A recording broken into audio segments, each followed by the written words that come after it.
хорошо.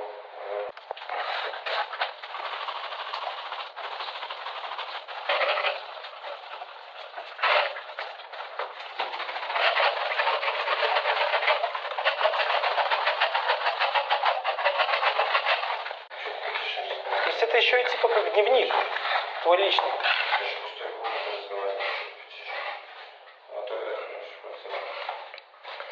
Так я же тебе говорил, эхо будет. Когда обои сдираешь эхо? Нет, просто чуть потише разговаривай, нормально.